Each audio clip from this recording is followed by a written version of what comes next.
Someone says something, and the whole room knows it landed wrong. The words were pointed. The intention was clear. Everyone pauses, waiting to see what happens next. And the person who was just hurt says nothing. No defense, no sharp comeback, no visible reaction. Just a brief pause, and then they move on as if nothing happened. Most people in the room will read that silence as indifference, or weakness, or maybe they assume the person didn't fully catch what was said. But if you've ever been that person, or if you've known someone who consistently responds to pain, that way, you already sense that something more complicated is happening beneath the surface. Today, we're going to look at what the psychology actually says about people who go silent when they're hurt. Because what's happening inside them is almost the opposite of what it looks like from the outside. Let's start with the most common misreading of these people.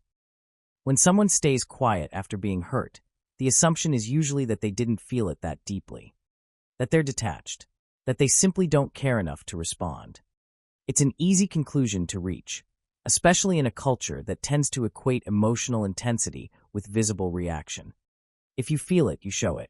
If you don't show it, you probably didn't feel it that much. The psychological reality is almost entirely the opposite. Research on what psychologists call highly sensitive persons, a trait that affects roughly 15 to 20% of the population, consistently shows that these individuals don't process emotional stimuli less deeply. They process it more deeply. Their nervous systems register emotional input at a higher intensity and hold on to it longer than average. What looks like nothing on the outside is often a great deal on the inside. These are people who notice the shift in someone's tone before the words even land. They register the subtle change in a room's energy. They feel the weight of an offhand comment hours, sometimes days, after it was made. The idea that they didn't feel something because they didn't react to it is almost always wrong. So why the silence? Because somewhere along the way, these people learned something important. Expressing that intensity rarely helps. It often makes things worse. It invites escalation, misinterpretation, or the particular humiliation of showing how much something affected you to someone who clearly doesn't care. And so they learn to hold it. Not because they're cold, but because experience taught them that showing it wasn't worth what it cost. Suppression, in this context, isn't a character flaw. It's an adaptive response, a pattern built over time by people who feel a great deal and have learned, often the hard way, that making that visible doesn't lead anywhere good. They're not cold, they're contained, and there's a significant difference between the two. Here's something that might surprise you about what's actually happening in the moment these people go quiet. They are not blank. They are not stunned into silence, or too hurt to think, or struggling to find words. In most cases, they are running through a very deliberate calculation, and running through it fast.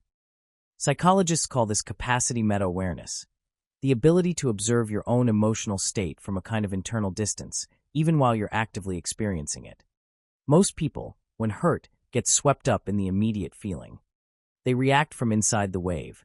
The emotion arrives, and the response follows almost automatically, before they've had a chance to think about where it leads.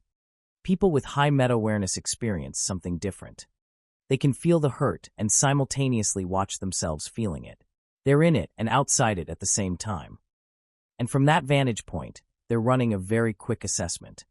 If I respond right now, where does this go? What actually changes? Does the hurt get smaller? Does the other person suddenly understand what they did? Or does this just become a different kind of scene, with the same outcome waiting at the end of it? For most of these people, the answer they keep arriving at is the same. Nothing changes.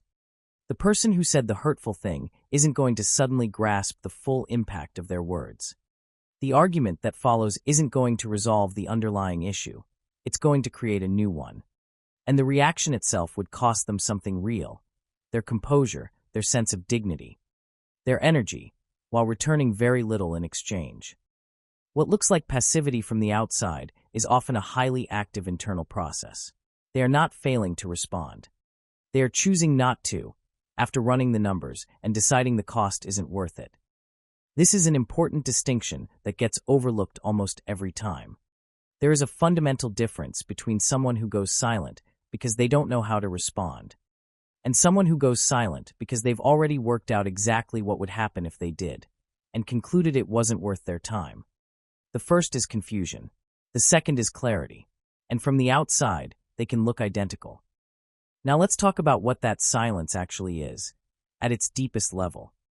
There's a concept in psychology, sometimes referred to as dignity-based behavior, the practice of acting in a way that preserves your own sense of self-worth, regardless of how the people around you are behaving. It's not about performing calm for an audience. It's not about appearing unbothered so that others are impressed. It's about something more internal than that. Refusing to let someone else's behavior pull you out of alignment with who you are and how you've decided to carry yourself. People who stay silent when hurt have often arrived at a quiet but firm understanding. Reacting loudly doesn't prove anything. It doesn't make the hurt smaller. It doesn't make them more right.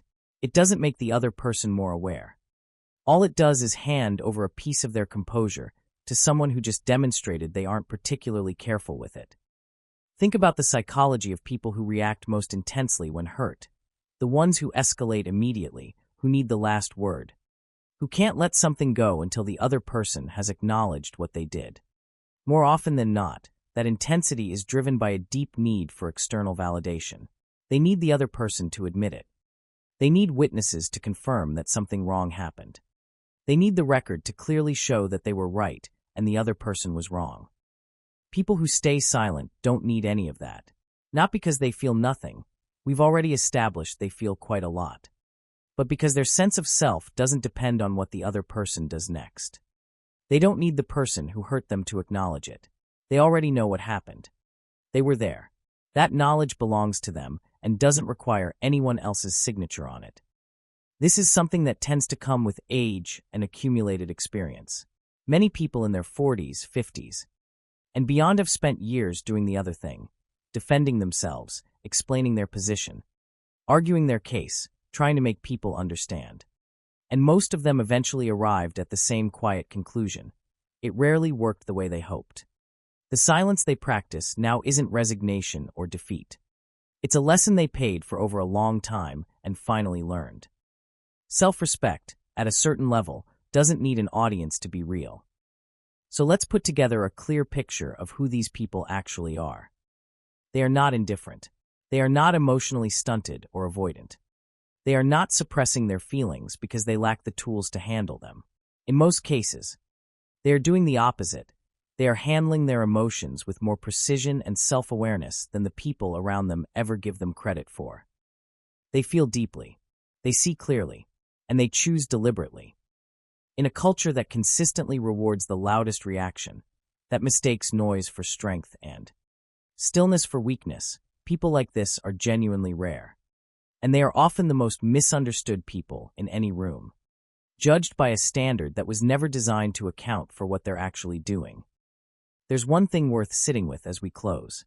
The next time someone stays silent when you expected them to react, when you say something sharp and they don't bite back, when you push and they don't push back, consider what that silence might actually mean. It might not be weakness. It might not be indifference. It might not mean they didn't hear you or didn't feel it.